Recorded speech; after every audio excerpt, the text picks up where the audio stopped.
Hello बच्चों, welcome to my channel.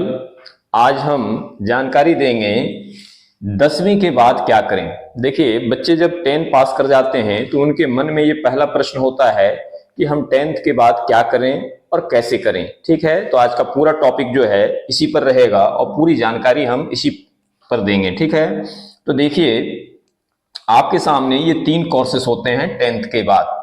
पहला है जनरल कोर्स, दूसरा है प्रोफेशनल कोर्स और तीसरा है शॉर्ट टर्म कोर्स। ठीक है, मोस्टली जो बच्चे होते हैं वो जनरल कोर्स की तरफ जाते हैं। अब जनरल कोर्स में क्या होता है वो समझिए।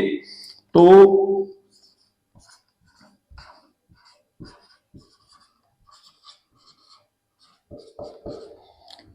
जनरल कोर्स में देखिए 3 कैटेगरी होते हैं। नंबर 1 है आपका साइंस। साइंस में का मतलब हो गया विज्ञान। और दूसरा कैटेगरी है आपका कॉमर्स का,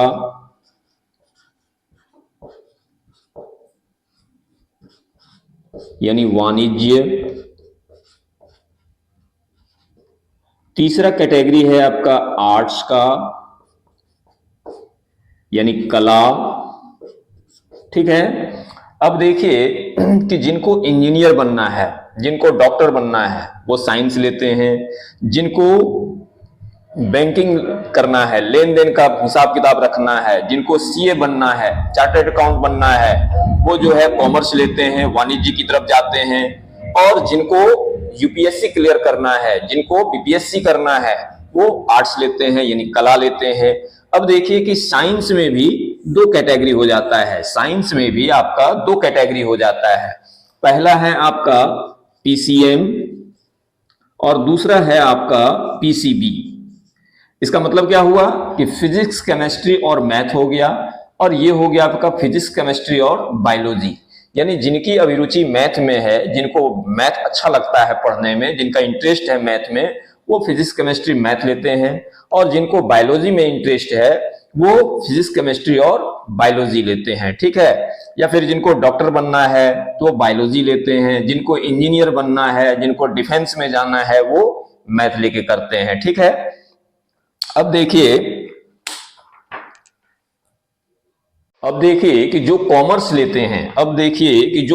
लेते हैं, उनको ये सारा सब्जेक्ट पढ़ना होता है। जैसे अकाउंटेंसी है, बिजनेस स्टडीज है, इकोनॉमिक्स है, मैथमेटिक्स है और इंग्लिश है। ठीक है, ये 5 सब्जेक्ट जो है उनको पढ़ना पड़ता है। ठीक है, और अगर आप आर्ट्स लेते हैं तो बहुत सारे ऑप्शंस हैं, जैसे हिस्ट्री है, इकोनॉमिक्स है, ज्योग्राफी है, पॉलिटिकल साइंस है, आपका इंग्लिश है, हिंदी है। इंग्लिश हिंदी तो कॉमन हो गया, ये तो लेना ही है।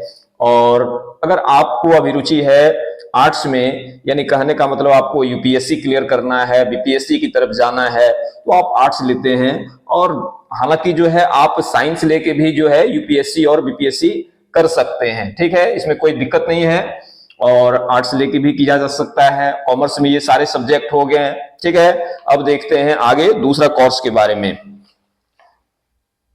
देखिए इसके बाद आता है बारी प्रोफेशनल कोर्स का। प्रोफेशनल कोर्स जैसे आता है, क्या क्या चीज है कैटेगरी, देखिए पॉलिटेक्निक है, पॉलिटेक्निक आप कर सकते हैं। फिर है आईटीआई, आईटीआई अब जो है किसी भी फील्ड से कर सकते हैं, मैकेनिकल है, इलेक्ट्रिक है, किसी से भी। उसके बाद आता है पैरामेडिकल, अगर आपको नर्सिंग करना है, नर्स बनना है, कहने का मतलब पुरुष में भी बनता है। ठीक है, और तो पैरामेडिकल का आप कोर्स कर सकते हैं। ये सारा जो है डिप्लोमा है, इससे करके जो है अपने कैरियर को आप चुन सकते हैं, आगे जा सकते हैं। ठीक है, और उसके बाद बारी आती है शॉर्ट टर्म कोर्सेज का। तो देखते हैं फिर शॉर्ट टर्म कोर्स का। अब इसके बाद आता है शॉर्ट टर्म कोर्स। देखिए शॉर्ट टर्म कोर्स में आपका क्या क्या है, डिप्लोमा इन साइबर सिक्योरिटी। ठीक है, डिप्लोमा इन होटल मैनेजमेंट, अगर आपको होटल मैनेजमेंट करना है, उसमें जाना है, तो आप इस चीज का डिप्लोमा लेके इसमें भी जो है आपका अच्छा फ्यूचर है और अच्छी जो है सैलरी है। डिप्लोमा इन फोटोग्राफी, अगर आपको फोटोग्राफी का शौक है तो आप इसका डिप्लोमा लेके इसमें जा सकते हैं, इसमें भी अच्छी सैलरी है। फिर है डिप्लोमा इन इवेंट मैनेजमेंट, अगर आपको इस चीज का डिप्लोमा करते हैं तो आप जैसे शादी विवाह या इत्यादि किसी भी प्रकार का कार्यक्रम होता है तो उसका जो है आप मैनेजमेंट कर सकते हैं, ठीक है, उसको जो है मैनेज करना होता है। फिर है डिप्लोमा इन डाटा एंट्री, फिर है डिप्लोमा इन पोल्ट्री फार्मिंग, ठीक है। तो इन सारी चीज का आप डिप्लोमा कर सकते हैं और भी बहुत सारे ऑप्शंस रहते हैं। तो इन सारी चीज को आप जो है डिप्लोमा हासिल करके अपने कैरियर को चुन सकते हैं और अपना कैरियर जो है इस पर आगे बढ़ा सकते हैं। तो आई होप जो है इन सभी में फ्यूचर जो है आपका ब्राइट रहेगा। लेकिन एक चीज मैं आपसे कहना चाहूंगा कि आपको जो भी सब्जेक्ट चुनना है वो अपनी अभिरुचि के अनुसार चुने। आप किसी के कहने पर या किसी के दबाव में न आए। ऐसा नहीं कि पेरेंट्स कह रहा हो या रिश्तेदार कह रहे हो या दोस्त कह रहा है तो उसके सुझाव पर हम चलें। अपना जो जिसमें आपको अभिरुचि है, जिसमें आपका मन है, जिसमें आप अच्छे मन से जो है पढ़ते हैं करते हैं, तो उस चीज को आप मन से करें, तभी आप बेहतर कर सकते हैं और आपका रिजल्ट जो है तब बेहतर होगा, ठीक है।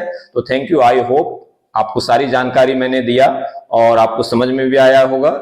चलिए मिलते हैं फिर अगले वीडियो में, तब तक के लिए थैंक यू। जय हिंद, जय भारत।